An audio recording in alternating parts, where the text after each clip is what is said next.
Hey peeps, we are back. We are back. We are talking Love After Lockup, Life After Lockup, Season 3, Episode 32.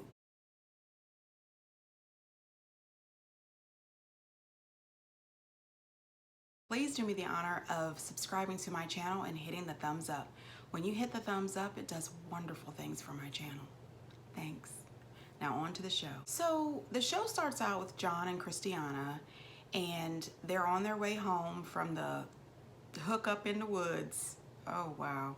Anyway, Christiana is nervous about meeting John's children. She makes this comment that she hopes the kids are gonna be okay with her stepping into the mom role.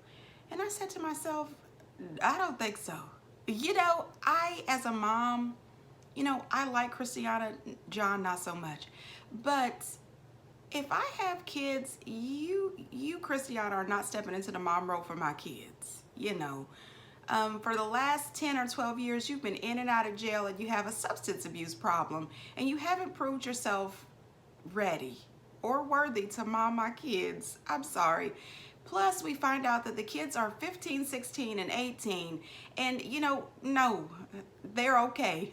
Don't help out with that. It was a lot. Now, I could be wrong. Get down in the comments and straighten me out. Would you be okay with Christiana stepping in a mom role for your children? I'm just saying.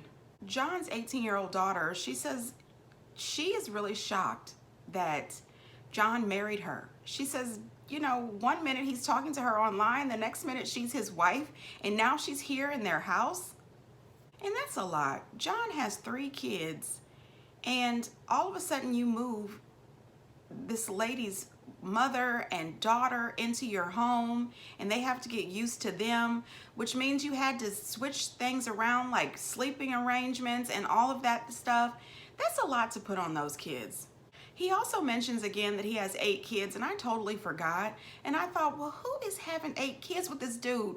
But then I remembered he's had about 4 or 5 wives. I think Christiana is the 5th, so I kind of get it. He was married all those times. Christiana and her mom seeing each other for the first time was so touching. Her mom was so happy, and she says, "Are you out for real this time?" And she says that she's gonna try. And Christiana says she missed her mom and her sister so much. And she says that Tara is her best friend. And I just thought, I wish Tara respected Christiana as much as she respects her. Then they sit down for a family dinner, and Christiana is so overwhelmed. She is just overcome with emotion. She says this is the first time that she sat down for a family dinner in 10 years. And she's just getting a lot of love and support that she has been missing. A lot of memories come rushing back, and we find out that Christiana is a mom. She had a son, and she lost custody of this child when he was 1. And she's now thinking of what life could have been if she hadn't turned to drugs and alcohol. And I said, oh my gosh, she had a baby? Where is her baby now? Is she gonna get herself on the right track and try to find her baby? This is a lot, and I just felt for her. And I felt for those kids sitting at the table. I said, oh, this is a lot. And they looked uncomfortable. But then she excuses herself to go to bed, and I think she probably just wanted to cry. And she needed some privacy, and she should have that time. I gave my dad and Christiana's relationship maybe at tops a year. Listen, she has more sense than John, Christiana, and Tammy. I have to say she's got a point, and I agree. I don't know how long that marriage is really gonna last. He does have a bad track record with marriages, and something is not right. The next morning when Christiana wakes up, she is basking in the afterglow of being in a real bed next to John. Oh God, it was the next to John for me. And then she makes all these comments about how they christened that room all over the place. I said, that nasty room. Oh, anyway, those are grown people. That's their business. She asks her mom if she'd like to go for a little walk and then have something to eat, a little private time. And her mom says, of course. Honey, as soon as they sat down at the table, they didn't get to the table good enough to get the water and the menus. As soon as they sat down at the table, Tammy says something is not right with John. Where is he getting all this money from? He's got the house, he's got cars, he's got boats, he's got a trailer. Yeah, and he's also got bill collectors calling. We saw that the last episode. Yana then says, well, John has been working a lot of double shifts to get extra money. And she says, yeah, he makes good money, but come on. When Tara was in the household, he bought anything and everything for her. They did get real close. Have you, like, seen them doing things in the house? I can hear through the heat vents, like, I don't know, it just sounds a little fishy, you know, the two of them down there late at night talking. Is it like they're having sex? I do not know. Oh, boy. He really thought that he was going to get away with that. He really thought that he was going to be able to keep that away from Christiana. And I said it before, he should have got ahead of that. As soon as she asked in that car on their drive home from the jail, he should have told her everything. Just put it out there. With the noises and everything that she's been hearing through the heat vents, you think that was the sex? Do you think it was the sex?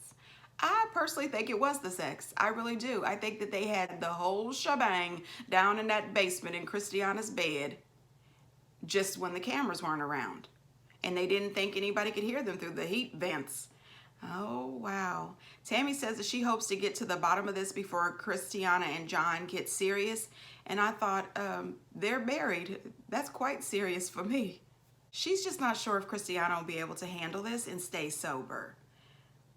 Christiana says that something may have happened because Tara may be seeking revenge. She lets us know that she slept with Tara's baby daddy. I said, wait a minute, Tara has a baby? Where is Tara's baby? What is going on? We TV, y'all quit playing with us, okay? I don't want to see John in his friend's jacket smoking that vape pipe anymore. I want to know what happened to these babies. Where are the babies? What is going on? That's what I want to know. Well, Christiana says that she wants to talk to Tara because she wants to find out what's really going on, and she's pretty sure that it's just revenge. I don't care if it's revenge or not. I'm married to that dude. You don't sleep with him or flirt with him or tap his butt or walk around in a towel. That is a no-go. I wonder where John is getting all the money from. Is he up to his old ways? I think we're going to find out, and I'm here for it. John, Lacey, and Shane. So it starts out with poor John. John is actually writing a Dear John letter to Lacey. He is letting her know that this is goodbye, this is it, this is his final contact. He is still devastated over the fact that she called the police on him and he could have been locked up for 5 years. Now, I would be ticked off too, but I don't know the full extent of their relationship, and what I do know seems to be crazy and toxic and ridiculous. So I want him to go about his business. Let it go. Walk away from this. Change your number or block her number. Stay off this woman's social media. Move on with your life. Get your sobriety together. Get your own apartment. And just get new friends, a new circle of people. You can do this, John. Move on with your life. I don't know what is going on with that voodoo that she put on you. I have no idea if somewhere a pair of your boxer briefs are buried in that woman's backyard. I don't know. But listen, leave that woman alone. I'm just saying. Move on. You deserve better than this. Meanwhile, you see Lacey back at her house being pampered by Shane. He's gotten her some flowers and he's offering her pineapple and drinks and whatever she needs because that's his wife and he loves her. So Shane's drawers are probably buried in the backyard too. I have no idea. But anyway, I can't believe these men are going bat crazy for this woman. What does she have? I need to know. Write a book, Lacey. What is it? What do you do? Anyway, John is so distraught over Lacey in this situation that he's on his way to the bar because he wants a drink. He calls his friend Lloyd, and Lloyd says, well, what bar? He tells him where. He says, I'll meet you there. And I said, daggone it, don't meet him at a bar. He doesn't need to be at a bar. But then Lloyd shows up and melts my heart. Oh, damn, yeah. Oh my God, I was almost in tears. Lloyd brings him an ice cream bar and he says, oh my gosh, that's what alcoholics need when they're craving alcohol, ice cream. I didn't know that. And they sit on the back of his truck and they laugh and talk. and he gives him advice about Lacey and lets him know that there is a whole world out there, so many possibilities, and so many other women who are not toxic, so many other things that he could be doing. And I said, all right, come through, Lloyd. And it turns out that Lloyd is not a bad guy, and I think that he needs more Lloyds in his life. I am so happy that Lloyd didn't let him go into that bar. Don't mess up this time. Keep going, John. You can do this. Sarah and Michael. Helping out, on top of me being able to breathe a little bit, my kids are happy. My kids are getting to learn their father and build that new relationship. So I just hope that we continue this good energy and keep it positive, especially for the kids. It's really hard for me to watch them. I just don't understand. I don't get why she does this. I don't understand why she continues to live in this fantasy place. I mean, I've been in relationships before that I feel that I played the fool, because sometimes love will make you be an absolute idiot. But there always comes a time and a point where you have to realize that you have to stop. You have to let that go. You can't continue on. And one thing that I think changed things for me is I was so in love with my son's father. Oh my gosh. That guy was the sun, the stars, and the moon for me. I just knew he was everything good. He was everything horrible. The man came from hell, okay? He was not a good boyfriend. He couldn't be faithful to save his life. He was a liar and a manipulator, and I still ended up having a son with him. And it wasn't until I realized that my son was more important than anything in this world, and there's no way I'm gonna let this dude play me. No, he didn't belong in my life, and I didn't belong in his life, and he was destined to be with someone else. You cannot keep living in this same state. And Sarah has to realize that her children deserve better. They need more than this. This guy treats you the way he treats you because you allow it. He doesn't respect you. He doesn't show you any respect. He came to your house because he needed somewhere to be. He wanted to have sex with you, and now he's gone. And she was all upset about him leaving because she knows the game. That out of the blue, oh, I'm gonna go see my mama back in Flint. Just out of the blue, you just thought about your mama? You didn't think about your mama yesterday or the day before that? You've been here for 2 weeks pounding it out. And now all of a sudden you want to go back to see your mama in Flint? That is a lie. Now, do I think it's possible that he might go to Flint and see his mom for a day or two? Possibly. But there's a woman involved in this. Michael is leaving to see a woman. And when her friend comes over, her friend gasses her all up, asking her about Michael. Whose sex is better, Malcolm or Michael? Malcolm or Michael? You know what? Who cares, friend? Who cares? What you really need to do is be honest about wrapping it up. And I'm sure that's a lie, because anybody with the devil dick or the devil penis, whatever she wants to call it, like Michael, who is grimy and gutter, he is not wrapping that thing up. And you should be ashamed.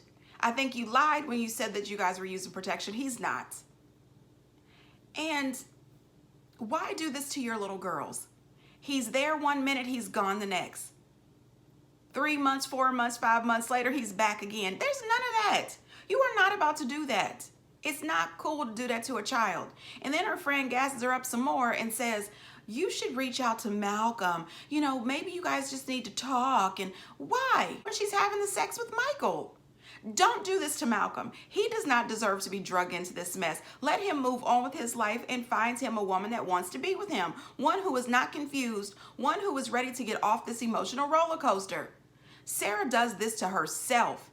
But she doesn't realize she's not just doing this to herself, she's doing it to her kids too. And she's sitting there calling Michael and he's not answering his phone. She says, typical. And there you are, all up in your feelings again. Your feelings are hurt because you know that devil dick is in somebody else.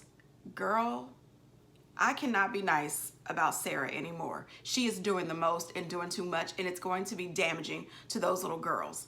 Put the children first. It's time to grow up, little girl. I'm just saying. Puppy, Amber, and Monica. These people could please be removed from the show. This is a waste of time. So Amber and Monica are at the hotel. They're waiting for Puppy. They have stuff to do. Monica just wants to say goodbye. Amber just needs to get to work, and Puppy is supposed to get to work as well. Amber gets a call from Sammy, and he's telling her he's out in a few days, and she is acting really odd. And I think the reason she's acting that way is, number one, she is still living with Kathy, Puppy's mama. She still has Puppy thinking that they are going to be together at some point, and she's never mentioned Sammy to Puppy. She says, oh, I thought you had quite a bit of time before you're going to get out. And he says, no, is there a problem? And she's acting as if, well, you know, this is a trial thing. Oh, it's trial now? It's trial now. Because now she's nervous about what she's gonna do. Before that, she was all smiles talking about Sammy. To the production team, she was smiling. To her mama, she was smiling. But now she's got the pumping the brakes a little bit. She doesn't even know if she's gonna be able to pick him up from jail. So he's concerned, well, what's going on with our relationship? Is there a relationship? I don't know what Amber is gonna do, but I've been saying this for weeks. You need to move out of Puppy's mom's house. If you are not gonna be faithful to Puppy and be with Puppy, move out, because clearly Puppy is stressing out about something. Puppy shows up, she's completely late, she looks emaciated. She says she's not on the drugs, but I think she's lying. I have no proof of it, but I think she's lying. She also is drinking heavily. You know it's a mess when Monica asks, and are you on something? Have you been drinking this morning? Slow down and be careful. When Monica asks those questions, you know something is not right. Puppy admits that she's been drinking, and I think she's an alcoholic. Now, I didn't see her previous times, or Amber, but oh my gosh, Puppy needs help. She really needs some help. She is falling apart. I mean, I know that she cleans residential services, but she seems to be drunk or high, and you just can't go to work drunk and high like this. So she asked Amber for a ride, and Amber says, if I give you a ride, I'm gonna be late to work because you were late getting here. And she gets all upset, I'm just gonna walk. Well, Amber feels bad, so she gives her a ride, and she wants Amber to drop her by a liquor store. That'll be a big hell no. Number one, she's already late for work because of you. Number two, you don't need to be drinking. You really don't. And number three, get your butt to work. I mean, Puppy is devastated. She really wants Amber, and Amber needs to fess up to Puppy. Tell her the truth and go on about your business. I think you need to move out of those people's house. Get you an apartment and have your probation. Move to your own place. I don't see anything good happening for them, and I feel bad about it. I think that Puppy needs help. They need to get her into some sort of rehabilitation program, a 12-step program, some therapy, something, because right now it seems that her lifeline is Amber, and Amber may not be available. On the way there, Puppy says, I want to go to this liquor store. I'm not going to the liquor store, so you can scratch that. What about Vegas? What about it? We could get married in Vegas. Bitch, we're not getting married. why would anybody want to get married to you right now? Why would either of you want to get married? The woman barely wants to touch you when she's sober. When she's drunk, she makes out with you, but that's not a foundation. What is going on? See what I mean? She needs some help. She needs some help to gain her sobriety and to get back to the reality. This is not good for Puppy. Quaylin and Chevelle. You know, I didn't think Chevelle could look more desperate than she has been. This woman tells Quaylin that she wants them to get married in 30 days. Somebody should have just grabbed a tattoo gun and tattooed across her forehead. I am truly desperate and sad. What is happening? What is happening? I don't know if Chevelle wants to prove something to somebody, to say, you know, she's the winner. I have no idea what this is about. Does she think that if she marries him within 30 days, it'll be so fast that he won't have the opportunity to change his mind? Or does she think all of a sudden because you're married and you have this piece of paper and you said these vows that he won't cheat? Because there's a lot of married men that cheat. I don't see what the rush is. Then she tells him that, you know, he needs to let his mom. Hello. What the hell? Me and Chevelle engaged, there. You got to be kidding me, right? Nah, I'm so serious. Listen, that ain't nothing to play with. Who said I'm playing? You can't be ready. Did she manipulate you into asking her? I'm still right here, so how can I manipulate him? Maybe you need to go in another room and talk to me. Oh, no, he can talk to you right here while I'm here. Hey, come on now. I am not surprised in the least about his mom's reaction. I absolutely agree with everything his mom said about their marriage. And the guy went to jail at 17. He spent 12 years in jail. He's been out. He's been taken care of by Chevelle. He's been taken care of by his mom and his sisters. He is not ready. When he proposed that night at the hotel, she was telling him how they need to take everything slow. What happened? You went from take everything slow to warp speed? And I really did not appreciate how she spoke to his mother. It showed a very low level of maturity. She was acting extremely childish, flashing her ring, but we gonna get married, but he marrying me. I mean, come on.